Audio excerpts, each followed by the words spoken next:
And we held a workshop, this workshop in Meredith a month ago.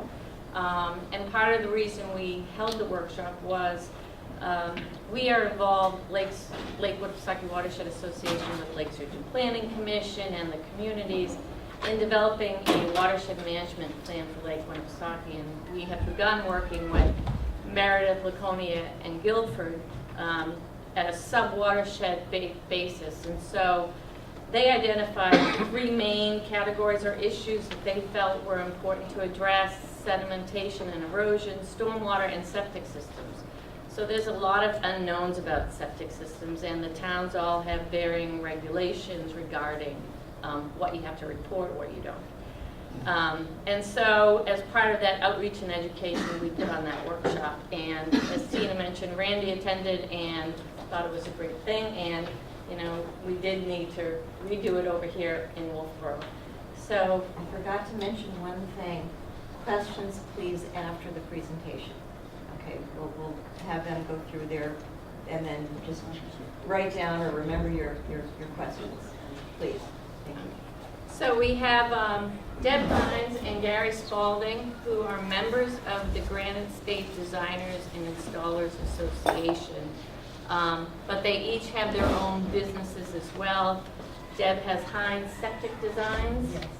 And she specializes in I do septic designs, wetlands permitting, evaluations. island properties. Yes, absolutely. And Gary Spalding has wastewater alternatives, Yes. correct? And you also are designer installer, and he specializes problem system analysis and problem sites. So 2 experts, and I think you'll enjoy it. I'm going to turn it over to them. Thank you. Thank you. Pat, could you just turn off the light, the 2 backlights? First, we just want to have an idea of who's our audience this evening. How many are waterfront property owners here? Great. How many have systems that are older than 20 years? How many have systems from 10 to 20 years? Anything newer than 10 years? How old is your system? 2005. And yours? 2007. All right. So there's a broad range here. Now, is there any pumpers and designers, installers here in the audience? Great. So we've got, the whole idea of this is to go through an informative very quickly. We've got about an hour and a half to do this. The last one we did took almost 2 hours. So we'll go through it very quickly. And then questions you can ask us at the end, that would be great. So let's start right now. Some quick things. Google search. You go on, you can find anything you want to know about waterfront property, septic systems, and you can find it in a fraction of a second. If you want to do it with waterfront, you can find 2 million things in 0.34 seconds. There's a lot of information out there. Not a lot of it is good. On-site septic systems, 1960, estimated there was 19 million homes with septic systems in the country. 2007, there's 30 million. That's disposing of 3 billion gallons of wastewater every day. To give you an idea, if you were to fill up a gallon jug, it would go around the world over 11 times. That's a lot of wastewater that disposes of every day. On-site septic systems in New England, 50 to 55% of us have on-site septic systems. We're the highest portion in the country. New Hampshire's 50 and Vermont's 55%. So a lot of the water that we use is put back in the ground. Why should we care about septic systems and if they're working? Well, health issues is the biggest thing. The major reason, safe disposal, is to prevent spread of diseases. Over 1 trillion gallons of septic effluent per year is disposed below the groundwater surface. It's really important to have them operating and functioning properly, especially the ones that are older than 20 years. Many of those systems are probably at or near the groundwater, in the groundwater table during certain portions of the year. Health issues, again, less than 1% of our drinking water on Earth is usable for, water is usable for drinking water. It's actually like 0.06 and 0.02% is available for drinking water. Is what we're consuming. So we want get as much back into the ground safely as we can. Recreational uses, why do we want it? We want to prevent excessive nutrients and bacteria from destroying our aquatic life. The fish, using fish as the example in the lakes, they require certain aquatic life. When the invasive species come in, it blocks out the sunlight, and then our fish population may go to another source of the lake or move out of the area. So it's important to keep that down. Nitrates is nitrogen, is your saltwater inhibitor.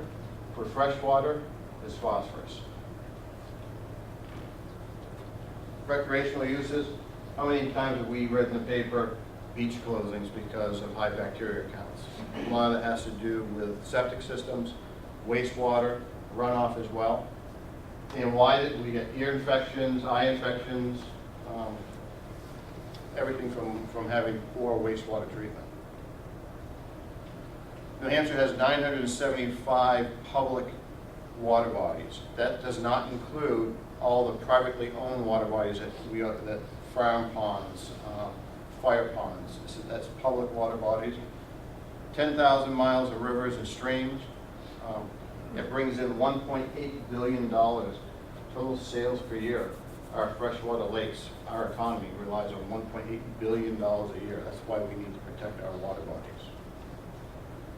This slide right here is one that Pat provided us. Do you want to come up, Pat, and explain Sure. this here?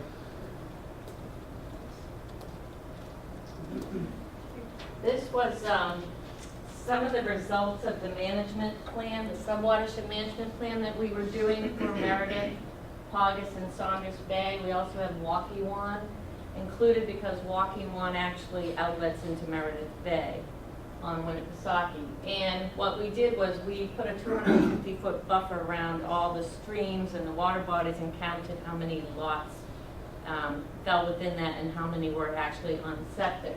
The graph shows the sewer line, the Winnipesaukee River Basin Program. It actually starts in Center Harbor and runs down the west side of the lake and both sides of Paugus Bay, and then it starts in Elacoya.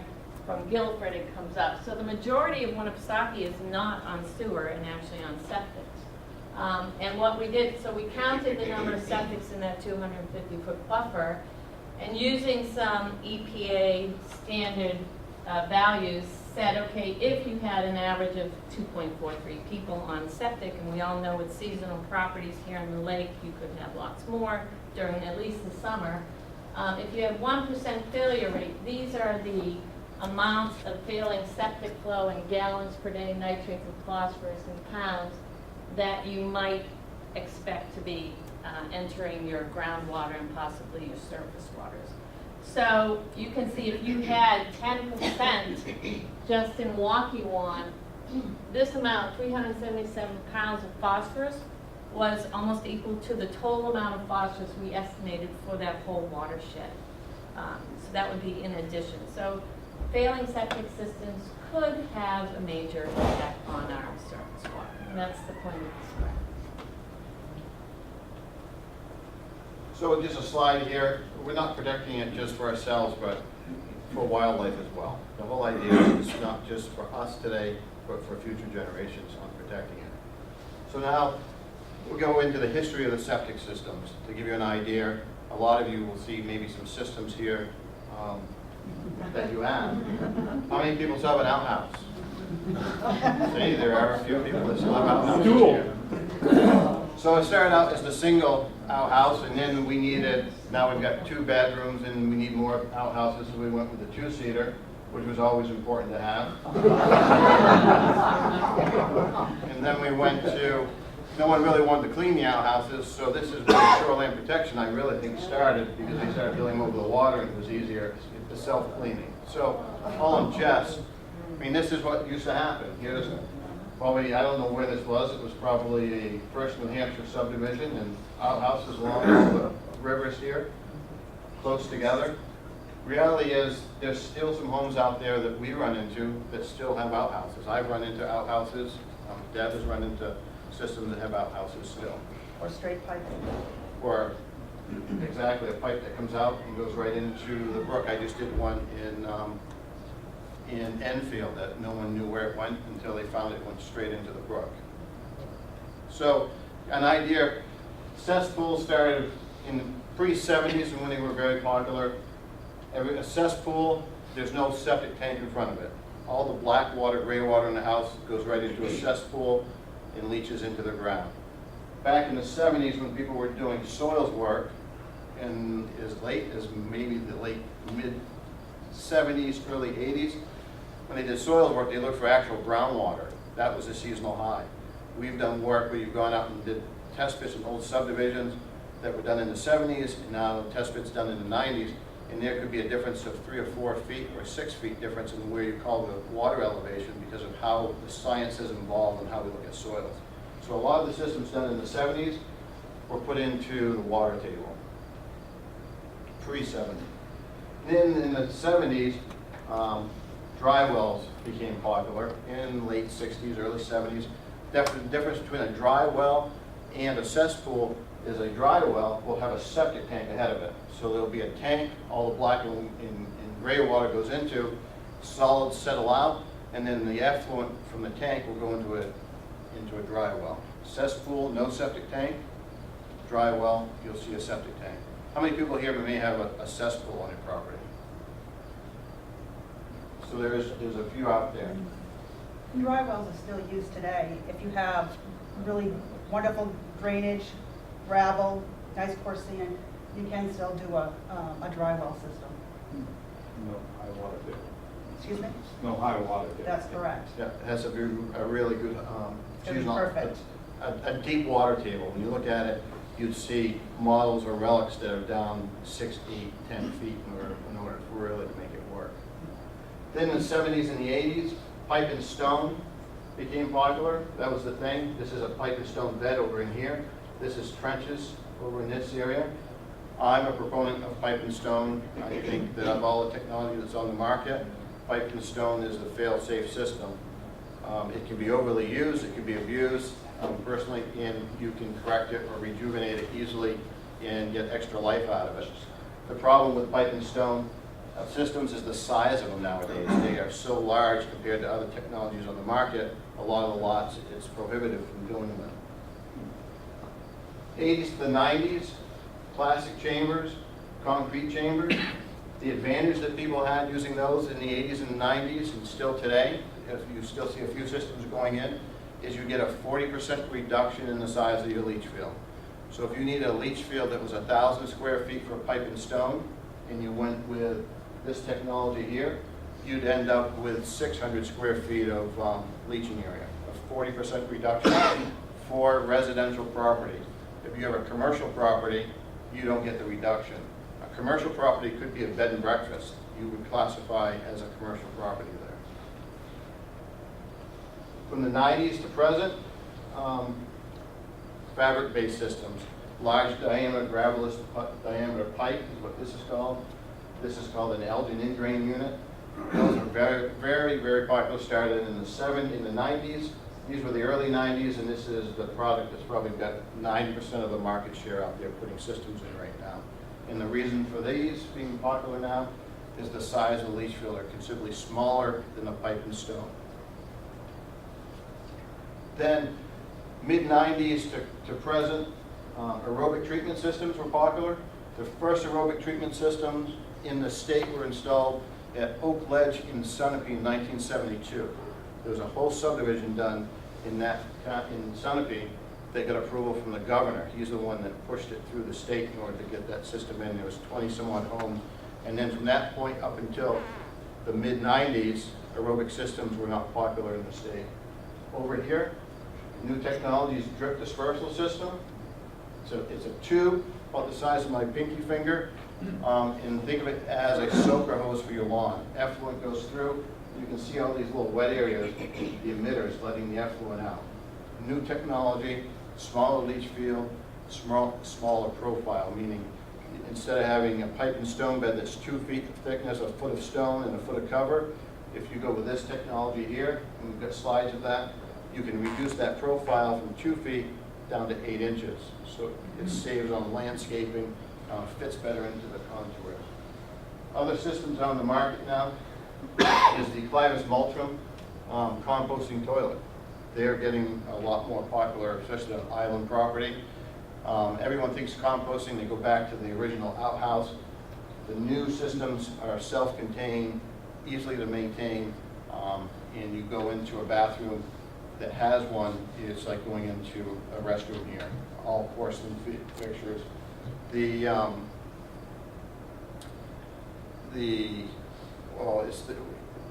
trying to think of the center just off the interstate. The Forestry Center. I'm trying to think of what town that's in. Campton? Yeah. Is it Campton? Also, there was one up in 79. They just built a new building and they went with composting toilets inside. And when you walk in, they have a second level, like an atrium, and you'll see plantings around that whole atrium.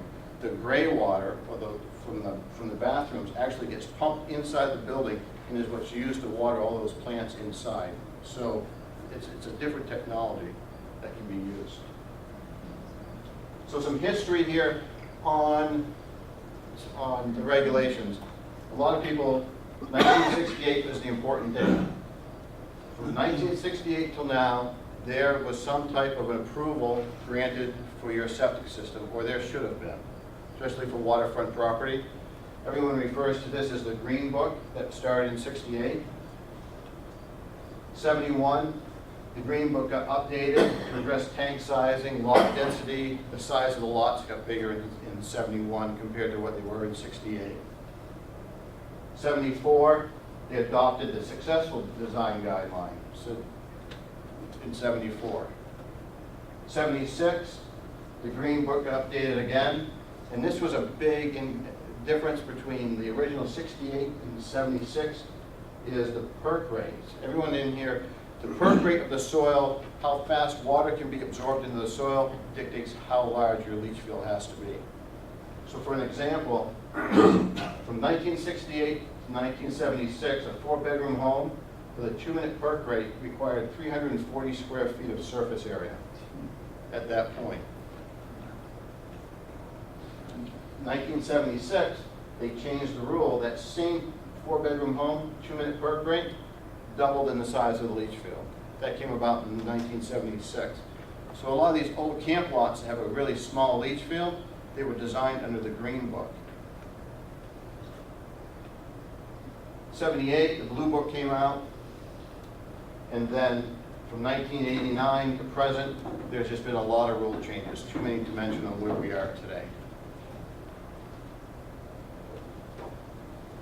Currently, there's 107 communities in New Hampshire that require local approval before the plan can be submitted to the state, meaning that there's something within the town zoning health officer that has the ability to review the plan, comment on it, and the communities may have regulations that are more strict than the town has or than the state has. So they have to go to the town first, and once the town approves the plan, it then can be submitted to the state of New Hampshire for review. Recent rule changes, this has been a big topic right now. House Bill 1415 changed the replacement in kind rule. Prior to this year, if you had a failed septic system, you needed to have a complete design done, resubmitted, reapproved, before you could replace a failed septic system. This year, they changed that rule, and they'll allow you to replace a failed septic system as long as you can provide the state, or the designer can provide the state with a copy of the originally designed plan and the original operational approval. So there's 2 permits that you need when you get a septic system. You submit a plan, you get the operation, you get the approval for construction, meaning it meets all the design requirements, and then the second portion is the operational approval. You need those 2 documents, and you can find the files going back to the early 70s, especially a lot of the towns may have them, but without those 2 documents, you cannot do a replacement in kind without going through the whole approval process. The other things that came in is there can be no increase in loading of the leach field. So if you had a cottage or a home in the 70s that was 2-bedroom, somewhere along the line you increased it to a 4-bedroom, you never went to the state for approval, and now you need to replace the system, you have to go through the whole approval process again. Because you may have a grandfathered lot, but you don't have a current septic system design to handle a 4-bedroom flow that may have originally been a 2-bedroom flow. The other ones in black, pretty standard. The other items in the red here, maximum septic system tank size, or a minimum can be 1,000. The current rule, if you have a 4-bedroom or under home, you need a septic tank that's 1,250 gallons. There's a lot of tanks that were put in the 70s and 80s when the rule was for 1,000 gallons, and they allow you to keep that 1,000-gallon tank and not upgrade it. The most important thing of the new rule is the old system has to be installed exactly as it was approved. If there is a wetland encroaching on the plan that wasn't shown, if the well moved from me to the wall away, it doesn't qualify for replacement in kind. You have to go through the approval process. We have recently been told, or Deb has been told on the state level, where they have rejected some construction, recent construction that was done, because when the state went out to do the inspection, they found that the well had moved from what the original plan. So what happens there is the state says, thank you for your money, they'll keep the application fee, and you have to go through the whole design process, and it slows everything down. So those are key things that if you're going to do a replacement in kind, original plans, original approvals, no modifications to the property, increasing sewage loading, number of bedrooms, and it has to be built according to the original plan. Expansion or remodeling. This also changed. The expansion or remodeling rule that was out there originally said that if you did any type of expansion, you needed to go get a new septic system design done. If you wanted to add a 4-season porch, 3-season porch, a deck, you needed to go through the approval process for a new design. The new rule will allow you to do a new design, or will allow you to obtain a building permit as long as you have an approval within the last 20 years, you haven't increased the loading, added additional bedrooms, or if your lot is over 5 acres.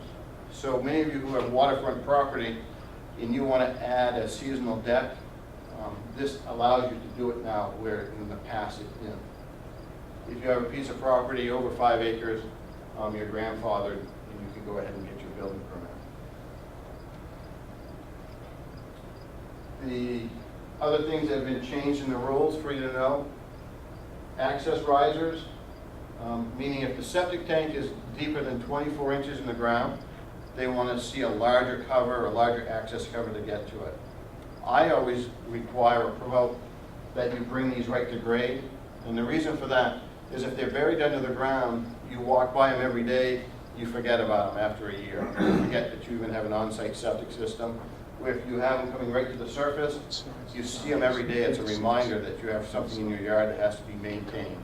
So I always promote with my clients to bring them to grade and not bury them underground. The other thing is a lot of the systems now are being designed with effluent filters, and what was happening is those were being put in and the homeowner didn't know about them, and there was no maintenance done on them, causing systems to back up. Or then once the system backed up, the effluent filter got taken out, and that's a critical part of the design with the effluent filter. So now, anyone here have an effluent filter on their septic tanks that they're aware of? If you do, we recommend that you bring the access to grade, so it's easy to get to, easy to clean. In some cases, you need to maintain them every 6 months or at least once a year to do the inspection. The next slide, the shoreline protection. This is our only slide on this. Just to let you know, Shoreline Protection Act for you that was comprehensive. Now it's the Shoreline Water Quality Protection Act. The biggest changes on this were really the tree counts. Prior to this, the newest rule, the trees were counted differently. You had so many points per tree. The new rule allows you to have, the bigger the tree, the more points you have. So, for example, a 24-inch diameter tree under the current rule gives you 25 points. Under the old rule, only gave you, I think it was 5 points. So for anyone here that's doing an upgrade of waterfront property, you may have to go through your shoreline protection permit to do that. The only exemption to the shoreline protection permit for waterfront property